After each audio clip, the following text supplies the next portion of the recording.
CrockTalk TV podcast. Peace.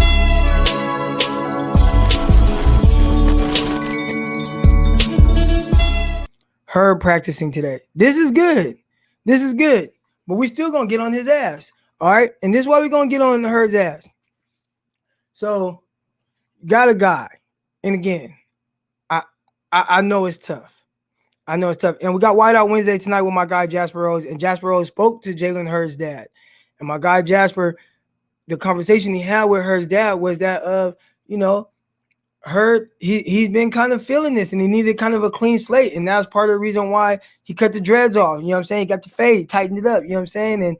And I think he might hear some of the outside noise or he might feel the pressure. I mean, this is a guy who was a third-round pick, taking maybe, two picks behind DK Metcalf. And we see what he's doing. And obviously, they're different type of receivers and you never know. But taking after DK, 2 picks after DK, but taking in front of, taking before Terry McLaurin, we see the success that he's having. So I remember my guy Jasper. Obviously, we have our show now, so we could talk about this whiteout stuff with y'all. But in the moment, 49ers drafted Deebo Samuel. He was upset. He wanted a big body receiver. I was like, dude, chill. The big body receiver's coming. Trust me. I see how this whole thing is laid out. The big body receiver's coming. He didn't believe me. Next thing you know, boom, they draft Jalen Hurd. Now, I see Jalen Hurd get drafted. I'm like, Jalen Hurd, the guy that was the running back? And I forgot that he had moved to receiver at Baylor. So I look at his film, and immediately I see why they like Jalen Hurd. There are not a lot of guys that are 6'5", 230 pounds that move the way that he does, that's able to sink his hips and get in and out of breaks and have the quick feet that he does and to change of direction like Jalen Hurd. It is special. And now his vertical speed might not be special.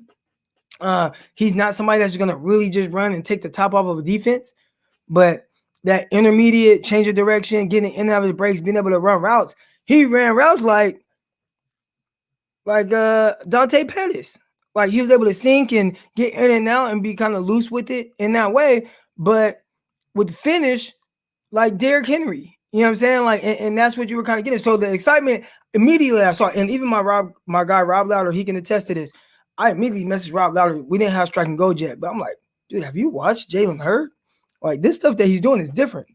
And I could see immediately why Kyle Shanahan really liked him. Had that nice change of direction, that elusiveness, that loosey hips, sinking the hips, the feet, the route running, like being able to run the blaze out the way he did.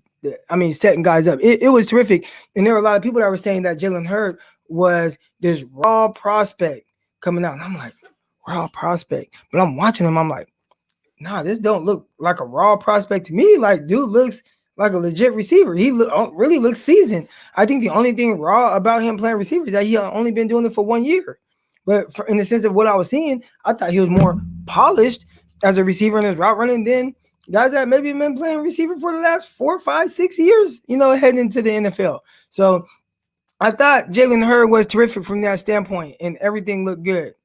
Now he comes to the NFL, and I think I was there for his rookie year training camp, and it was solid. You could see him coming along. I was there for the fights when him and some of the other guys were getting in fights. He had gotten like 2 kind of scuffles or whatever. I don't remember if it was back-to-back days or if it was one day, then the next day. But I know I was there as a credentialed member of the media in his little skirmishes that he was getting into.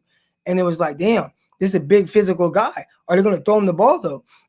And eventually it went from them seeing the effort and, blocking and how physical he was and driving guys to the ground. And there's kind of a code with how you are supposed to practice or whatever, maybe keep each other safe or whatever the case is.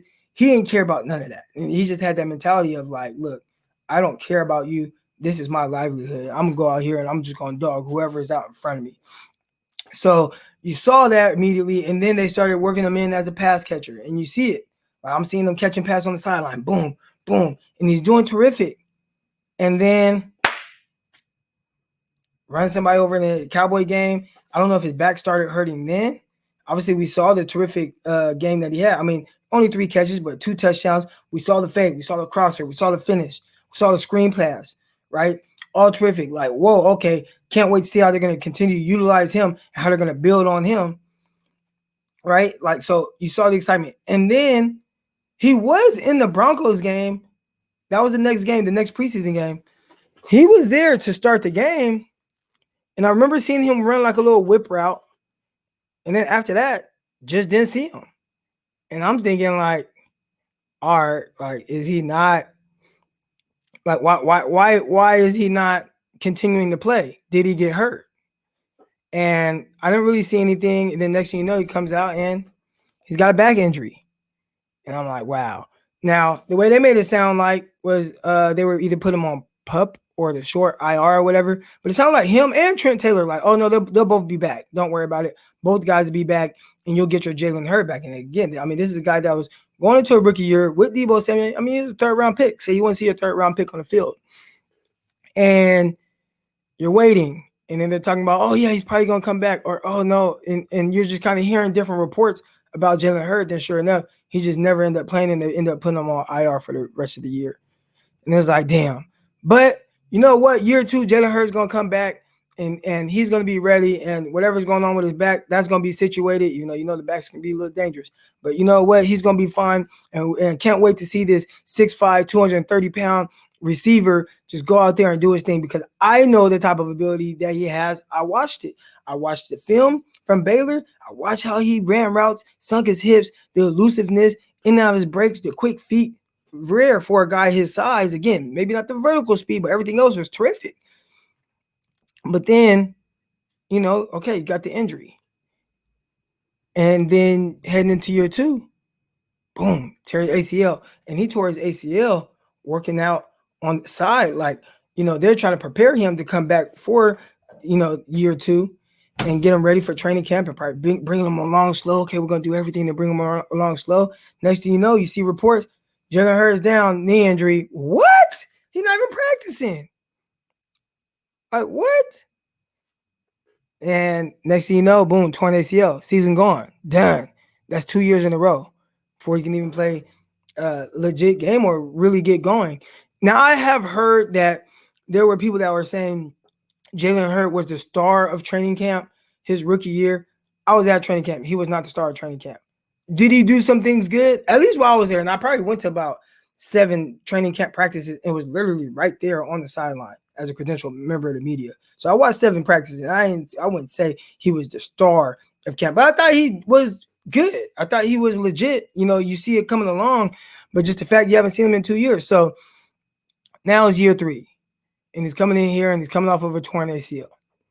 And I mean, I'm going into the season, and a lot of people are just like, nah, he's done. After last year, there were a lot of people, fans, now I'm speaking for the fans here and kind of talking to them. The fans saying he's done. That's it. You know what I'm saying? I'm like, nah, man. I mean, torn ACL, you can come back from that. It's just unfortunate, and the 49ers have to continue to make moves. So obviously, last year they drafted Brandon Ayuk, and you head into this year, and a lot of people really wanted them to address the receiver position. I did too. I actually, if we did shadow draft, which if you guys don't listen to Locked On 49ers, which I'm pretty sure most of y'all do because our numbers are, I mean, thousands of listeners. But anyways, if you're not listening to Locked On, we kind of talked about these things, but you got Jalen Hurd, man, and he comes in, he's on the sideline. He's kind of getting reps. He's not getting reps. He's come back off a torn ACL. That's not something that takes forever to come back from, especially when you tear it in the previous preseason. So you got a whole year pretty much in between time. You expect the guy to come back and be ready to go, kind of hitting the ground running. Now, if he would have tore his ACL week 10, okay, that's a different story. You know what I'm saying? Even Joe Burrow, he out there, a little weird right now. Jimmy Garoppolo, he tore his week 3 of the regular season. A little weird, right, when he came back.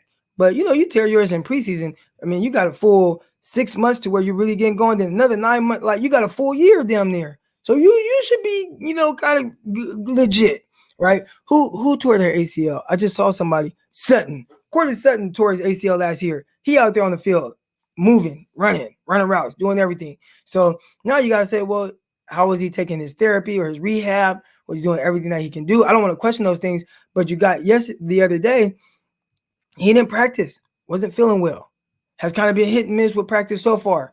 Again, got this message here from Mr. Mason here. Hurd practicing today, and that's great. What does it look like? What's he doing? Maybe he got the message from Kyle Shanahan, because I was listening to Kyle Shanahan, and the title of this is Hurd and Tart on the hot seat. And it sounded like Hurd was on the hot seat. And he's just telling them, like, you're running out of time. You're running out of time. We have to be able to evaluate you.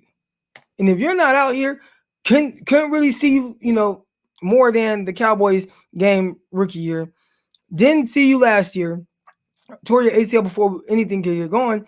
And then now, this year, okay, we're trying to take it slow and work you in and everything. But, dude, I see Courtland Sutton over there. He running routes. He catching passes, doing all that coming off a torn ACL. And I don't want to compare their ACLs or whatever, but, if I'm a coach, I'm looking at it. But then I got guys that are stepping up, right? Debo doing his thing. Ayu doing his thing. Sanu, solid vet, probably what they expect him to be. Trent Sherfield stepping up, taking advantage of the opportunity. All right, Jalen Hurd, you go stay over there. Stay over there, Hurd. Stay over there. Trent Sherfield's like, catching passes left and right, downfield, staring at dudes. Like, you got to take advantage of the opportunity. And right now, Hurd's not taking advantage of any opportunity. Matter of fact, it's going the opposite way. And again, if you kind of really look into what Kyle Shanahan was saying, it ain't good. It ain't good. So I'm interested to see, does Hurd play Saturday? That's going to be a big thing. Does he play Saturday? If you don't play Saturday, does he play next week? But sooner or later, bro, they're going to have to evaluate you. And if they don't, or have the chance to evaluate you, you are going to be out of here. Gone. And that sucks, because, again, this is the conversation that I did not want to have. I don't want to have a conversation about Tart. If you're here for the whole thing, I think Tart is a terrific football player. I think he's hella good. But he hasn't had one full season yet. Hasn't had one season where he played 16 games. Not one. That's crazy. In 6 years. Hasn't had one. Great football player. Terrific. Hasn't played a full season. Jalen Hurd. I love that he brings a different dynamic to what the 49ers have. 6'5", 230, being able to move the way he does. I thought, like, man, can this be Mike Evans? You know what I'm saying? And not trying to put that on him, but, you never know, because he can't be on the field. So we'll see how the reports come out of practice today with Jalen Hurd. Do they get him active? Does he play this weekend? That's going to be a huge step forward. And if he plays, he ain't on a hot seat. Tart still might be, because I don't know this toe. Kyle Shanahan was like, well, I don't know when he's going to be back. Then he started talking about Hurd. I don't know. Y'all got to ask Hurd. I don't know. Say he wasn't feeling good. I don't know. You got to ask him. I think they on the hot seat, y'all. CrockTalk TV podcast.